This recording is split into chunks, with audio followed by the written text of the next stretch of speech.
Vocês ainda estão dormindo e descansando? Eu quero compartilhar com você hoje o texto que está no Evangelho de Jesus Cristo, conforme escreveu Mateus. E aqui na Bíblia Sagrada diz que existia um plano para matarem Jesus. Então, o capítulo 26 desse Evangelho, conforme escreveu Mateus, diz que havia um grupo de religiosos querendo matar.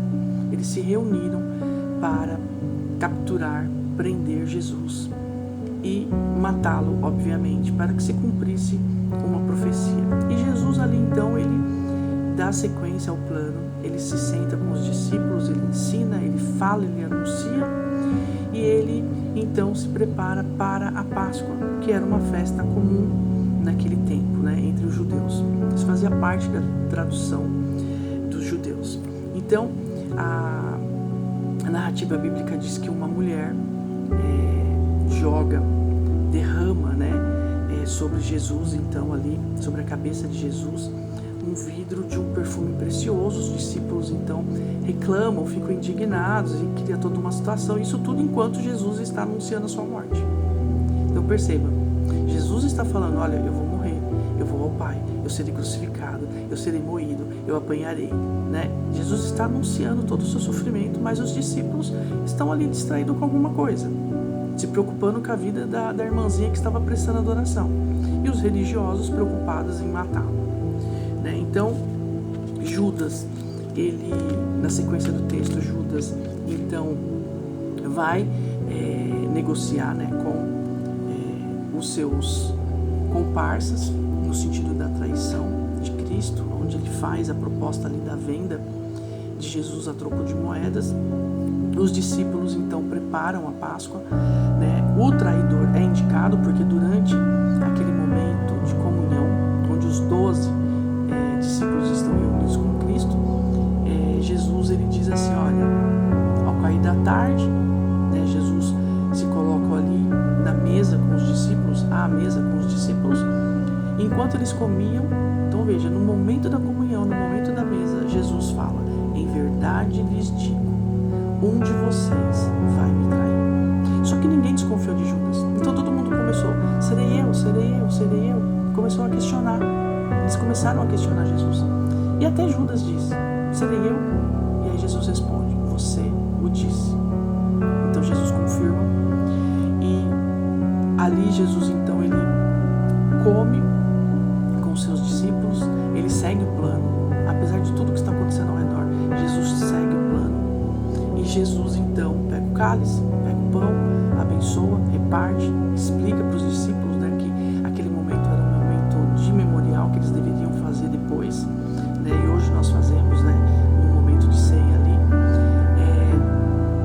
Jesus também não perde a oportunidade de avisar Pedro, que Pedro iria negá-lo diante de toda aquela situação, que Pedro não resistiria e negaria sim. Pedro, no primeiro momento, resiste porque talvez na cabeça de Pedro ele não fosse capaz de trair Jesus. Só que nós, seres humanos, somos capazes das piores atrocidades contra Jesus. Então veja que Jesus, ele não deixa de ser fiel. Jesus não deixa de cumprir o plano estabelecido pelo Deus Pai por conta das coisas que estão acontecendo ao redor. Então Jesus sabe da conspiração, continua fiel. Jesus sabe que será negado, continua fiel. Jesus sabe que será traído, continua fiel. Jesus está sendo adorado por uma mulher, os discípulos lá incomodadíssimos com a adoração daquela mulher, e Jesus segundo o plano. Jesus não parou em nenhum momento. Ele vai dando sequência, um ato atrás de outro ato, e as coisas acontecendo. E Jesus não desespera por conta disso, por conta de fatores externos. Mas Jesus sai daquela casa onde ele teve um momento de comunhão com seus discípulos, e ele segue sentido ao Getsemane. E ali então, os inimigos de Jesus chegam, e acontece o que todo mundo sabe. Só que um ponto interessante é que quando Jesus chega no Getsemane, Jesus, ele se coloca a orar. Jesus, ele ora ao Pai. E num determinado momento aqui diz que Jesus, ele pede para que os discípulos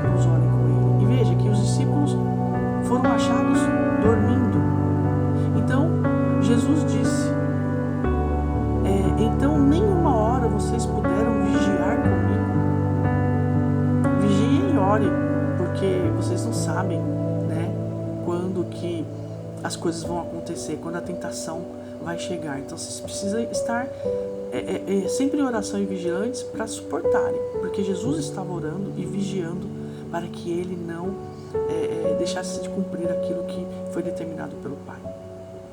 E aí, num determinado momento, Jesus diz: vocês ainda estão dormindo e descansando? Porque isso foi se repetindo. Então, assim, o que eu paro para pensar diante de todo esse capítulo 26 é que Jesus chama as pessoas para andar com Ele. Jesus ensina, Jesus investe tempo em nós. Jesus, ele não tem preguiça de repetir e de ter misericórdia diante da nossa teimosia e até diante da nossa resistência, quando ele nos avisa que estamos errando e a gente, não, imagina que eu falei isso, como fez Pedro, como fez Judas, dissimulado, né, dizendo: nossa, mas serei eu? E aí Jesus disse: sim, você acabou de falar. Para os outros, Jesus não respondeu nada. Quando eles disseram: serei eu, Jesus guardou silêncio. Mas quando Judas perguntou, ele disse: você disse, você sabe. É como se Jesus estivesse dizendo assim: Judas, você sabe o que você está me perguntando? Então, aqui, durante todo o tempo, nessa narrativa do capítulo 26, eu vejo um Jesus ali exposto a muitas situações que talvez eu e você não conseguiríamos ficar tão neutralizados, sabendo que as pessoas estão tramando contra a nossa vida, que as pessoas estão falando mal de nós, que as pessoas querem nos maltratar, muitas vezes até nos matar, né? E Jesus, ele não se abala com essas coisas.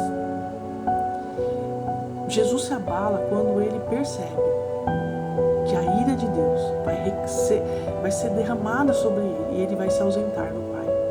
Ele vai ficar um tempo fora dessa comunhão com o Pai. Então ele ora por 3 vezes. Interessante que a oração de Jesus, ainda que por 3 vezes a mesma oração, Deus não responde, porque já havia um plano definido e Deus não iria voltar atrás desse plano, muito menos Jesus.